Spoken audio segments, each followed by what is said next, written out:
ഇന്നിപ്പോൾ നമ്മുടെ ഇൻക്യുബേറ്ററിൽ ഈ കോഴിമുട്ടകളൊക്കെ വെച്ചിട്ട് 21 ദിവസം തികഞ്ഞു.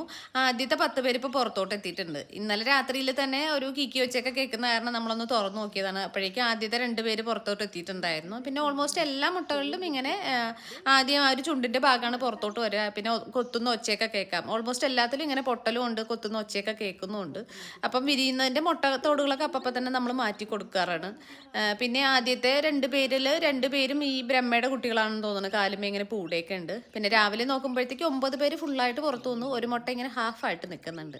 പിന്നെ എല്ലാവരും വെയിറ്റ് ചെയ്തിരുന്നത് നമ്മുടെ അനാഥ മുട്ട, അതിനും ദേ ഇങ്ങനെ കൊക്ക് പുറത്തോട്ട് എത്തിയിട്ടുണ്ട്. അനാഥ മുട്ട എന്ന് എഴുതിയിരിക്കുന്നത് തന്നെ തെറ്റാണ്.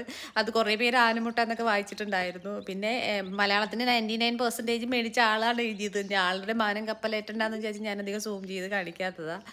കുറച്ച് നേരം കൂടെ ഒന്ന് വെയിറ്റ് ചെയ്ത് കഴിഞ്ഞാൽ നമുക്ക് ഈ ഒരു ഹാഫ് വിരിഞ്ഞിരിക്കുന്ന കോഴിമുട്ട വിരിയുന്നതും കൂടെ കാണാമല്ലോ എന്നൊക്കെ വിചാരിച്ച് നമ്മൾ വെയിറ്റ് ചെയ്തു. ആ സമയത്ത് തന്നെ നമ്മൾ മുട്ടത്തോടൊക്കെ റിമൂവ് ഒക്കെ ചെയ്ത് കൊടുത്തു. ഇതിപ്പോൾ ഓൾമോസ്റ്റ് ഒക്കെ പുറത്തോട്ട് വന്നിട്ടുണ്ട്. അത് വലിയ ബുദ്ധിമുട്ടൊന്നുമില്ല. ചില സമയത്ത് ഇങ്ങനെ ബുദ്ധിമുട്ട് വരുന്നവർക്ക് നമ്മൾ ചെറുതായിട്ട് ഇങ്ങനെ ഒന്ന് ഓപ്പൺ ആക്കി കൊടുക്കാറുണ്ട്.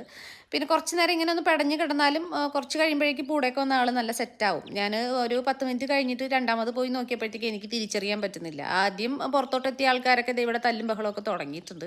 പിന്നെ ഒരു 4 പേര് ന്യൂ ബോൺ ആണെന്ന് തോന്നുന്നുണ്ട്. അത് ഇങ്ങനെ ചേർന്നിരിക്കുന്നുണ്ട്. അതിലൊരാളാണ്